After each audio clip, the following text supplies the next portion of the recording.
നെടുമ്പാശ്ശേരി ആലുവ ബ്ലോക്കിലെ 11 കൃഷിഭവനുകളിലെ 220 കർഷകർ ചേർന്ന് NAFPO എന്ന പേരിൽ മൂല്യവർദ്ധിത ഉൽപ്പന്ന നിർമ്മാണത്തിലേക്ക് കടന്നിരിക്കുന്നു. കാർഷിക വികസന കർഷകക്ഷേമ വകുപ്പ് കൃഷിയിട ഫാം പ്ലാൻ കർഷക കൂട്ടായ്മയുടെ സംരംഭം ആത്മ എറണാകുളവും ചേർന്നുള്ള പദ്ധതിയുടെ ലോഗോ പ്രകാശനവും പ്രൊഡക്റ്റ് ലോഞ്ചിങ്ങും പാറക്കടവ് ബ്ലോക്ക് പഞ്ചായത്ത് ഹാളിൽ വെച്ച് നടന്നു. സമ്മേളനത്തിന്റെ ഉദ്ഘാടനം എറണാകുളം ജില്ലാ പഞ്ചായത്ത് പ്രസിഡന്റ് മനോജ് മുത്തേടൻ നിർവഹിച്ചു. പച്ചക്കറി കൃഷി വളർത്താനുള്ള വലിയ പരിശ്രമങ്ങളാണ് നടന്നു വരുന്നത്. എല്ലാ തലങ്ങളിലും, ഗ്രാമപഞ്ചായത്ത് തലത്തിലും ബ്ലോക്ക് പഞ്ചായത്ത് തലത്തിലും ജില്ലാ പഞ്ചായത്ത് തലത്തിലുമൊക്കെ സംസ്ഥാന സർക്കാരിൻ്റെ തലത്തിലുമൊക്കെ ഒരുപാട് കൃഷിയുമായി ബന്ധപ്പെട്ട നിരവധിയായ പദ്ധതികൾ ഏറ്റെടുത്ത് ഫലപ്രദമായിട്ടുള്ള ഇടപെടലുമായി നമ്മൾ മുന്നോട്ട് പോകുമ്പോൾ ഇവിടെ ബഹുമാനായിട്ടുള്ള ബ്ലോക്ക് പഞ്ചായത്ത് പ്രസിഡന്റ് ചൂണ്ടിക്കാട്ടിയതുപോലെ നമ്മളെല്ലാ മേഖലയിലും ഇത്തരം ഇടപെടലൊക്കെ നടത്തുമ്പോൾ നമുക്കതിൻ്റെ റിസൾട്ട് പരിപൂർണമായും നമ്മൾ ഉദ്ദേശിക്കുന്ന ലക്ഷ്യത്തിലേക്ക് എത്തിച്ചേരാൻ കഴിയുന്നുണ്ടോ എന്നുള്ളൊരു സംശയം കൂടി നമ്മുടെയൊക്കെ മനസ്സിലെപ്പോഴും ഉണ്ടാകാറുണ്ട്. നിരവധിയായിട്ടുള്ള പദ്ധതികൾ കൃഷി വകുപ്പുമായി ചേർന്ന് ത്രിതല പഞ്ചായത്തുകളും ഗവൺമെൻറ്റും ഒക്കെ നടത്തുന്നുണ്ട്. പക്ഷെ അത്തരം പദ്ധതികളൊക്കെ നടത്തുമ്പോഴും നമ്മൾ ഉദ്ദേശിച്ചിട്ടുള്ള നിലയിലേക്ക് അത് എത്തിച്ചേരുന്നില്ല എന്നുള്ളൊരു നമുക്കൊരു ഫീഡ്ബാക്ക് നമ്മൾ എടുക്കുമ്പോൾ നമുക്ക് മനസ്സിലാവുകയാണ്.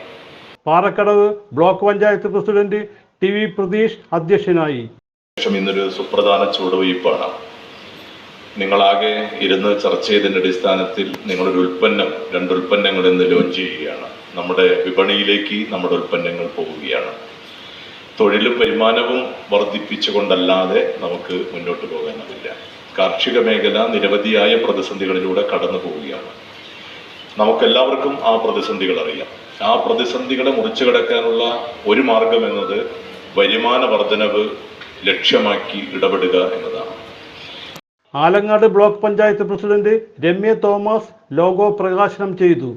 കൂടുതൽ പറഞ്ഞു കഴിഞ്ഞാൽ നമ്മുടെ ഈ പ്രോഡക്ട്സ് എല്ലാം ആലങ്ങാട് ബ്ലോക്ക് പഞ്ചായത്തിൻ്റെ കീഴിലുള്ള കരിമാലൂർ പഞ്ചായത്തിലാണ് ഇതെല്ലാം പൊടിച്ചു എന്നുള്ളതാണ്, ഉൽപ്പന്നം ആയി എന്നുള്ളതാണ്.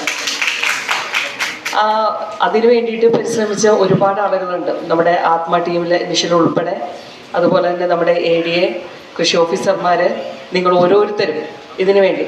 അപ്പോൾ അതിന് വേണ്ടിയിട്ട് സ്ഥലം കണ്ടെത്താൻ വേണ്ടിയിട്ട് നമ്മുടെ പാറക്കടവും ആലങ്ങാട് ബ്ലോക്കും ഒരുമിച്ച് എവിടെ നമുക്ക് കിട്ടും. ഇപ്പോൾ നേരത്തെ പറഞ്ഞ പോലെ തന്നെ ഒരുപാട് പ്രതിസന്ധികൾ ഉണ്ടായിരുന്നു. ഇത് വെക്കുന്നതിന് വേണ്ടിയിട്ട് ഒരുപാട് പ്രതിസന്ധികൾ ഉണ്ടായിരുന്നു. നമ്മൾ പറയുന്ന ഒരു ബജറ്റിൽ ഉൾക്കൊള്ളുന്ന രീതിയിലായിരിക്കണം.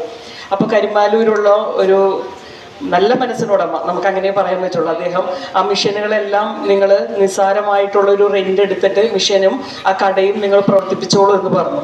കർഷകരിൽ നേരിട്ട് കാർഷിക വിളവുകൾ വാങ്ങി തയ്യാറാക്കി ആദ്യമായി മാർക്കറ്റിലിറക്കിയ മഞ്ഞൾപ്പൊടി, വെളിച്ചെണ്ണ എന്നിവയുടെ ലോഞ്ചിങ് പാറക്കടവ് ഗ്രാമപഞ്ചായത്ത് പ്രസിഡന്റ് SV ജയദേവൻ നിർവഹിച്ചു. NAFPO president TJ Joshi report നൽകി. നമുക്ക് ഡിപ്പാർട്ട്മെന്റ് പല കാര്യങ്ങളും പറഞ്ഞെങ്കിലും പറഞ്ഞ രീതിയിലൊക്കെ നമുക്ക് മുന്നോട്ട് പോകാൻ വളരെ ബുദ്ധിമുട്ടുകൾ, അതായത് ഒരുപാട് നമുക്കറിയാം നമ്മുടെ സംവിധാനങ്ങളുടെ പോരായ്മകൾ വളരെ കുഴപ്പമെന്ന് പറഞ്ഞാൽ നമുക്ക് നമ്മുടേതായ ഐഡിയയിൽ മുന്നോട്ട് പോകാൻ പറ്റാത്തൊരു സാഹചര്യം വന്നു. അങ്ങനെ ഇരിക്കുമ്പോഴാണ് നമുക്കൊരു മഞ്ഞൾപ്പൊടിയിൽ നിന്നും തേങ്ങയിൽ നിന്നുമുള്ള മൂല്യവർദ്ധിത ഉൽപ്പന്നങ്ങളാണ് ഈ FPO എന്ന നിലയ്ക്ക് നമ്മൾ ഉദ്ദേശിച്ചിട്ടുള്ളത് എന്ന് നമ്മുടെ ആൽമയുടെ ഡയറക്ടർമാരെയും കൃഷി ഓഫീസർമാരെയൊക്കെ ബോധ്യപ്പെടുത്തുകയും കൃഷി അസിസ്റ്റന്റ് ഡയറക്ടർ പുഷ്യരാജൻ, ജില്ലാ പഞ്ചായത്ത് മെമ്പർമാരായ Shiny George, KV Raveendran, block vice president Tara Sajeev, MJ Jomy, CM Varghese, TA Shibir Ali, Annie Kunjumon, ATMA project deputy director KM Shaiji, കൃഷി assistant director PN Raju, NAFPO secretary Biju P Balan എന്നിവർ സംസാരിച്ചു. ഉൽപ്പന്ന പ്രദർശനവും വിൽപ്പനയും നടന്നു. വയനാട് ദുരന്തത്തിൽ നമ്മളെ വിട്ടുപിരിഞ്ഞ സഹോദരങ്ങൾക്ക് ആദരാഞ്ജലികൾ അർപ്പിച്ചുകൊണ്ടായിരുന്നു യോഗം ആരംഭിച്ചത്. CJ Joy, city voice reporter.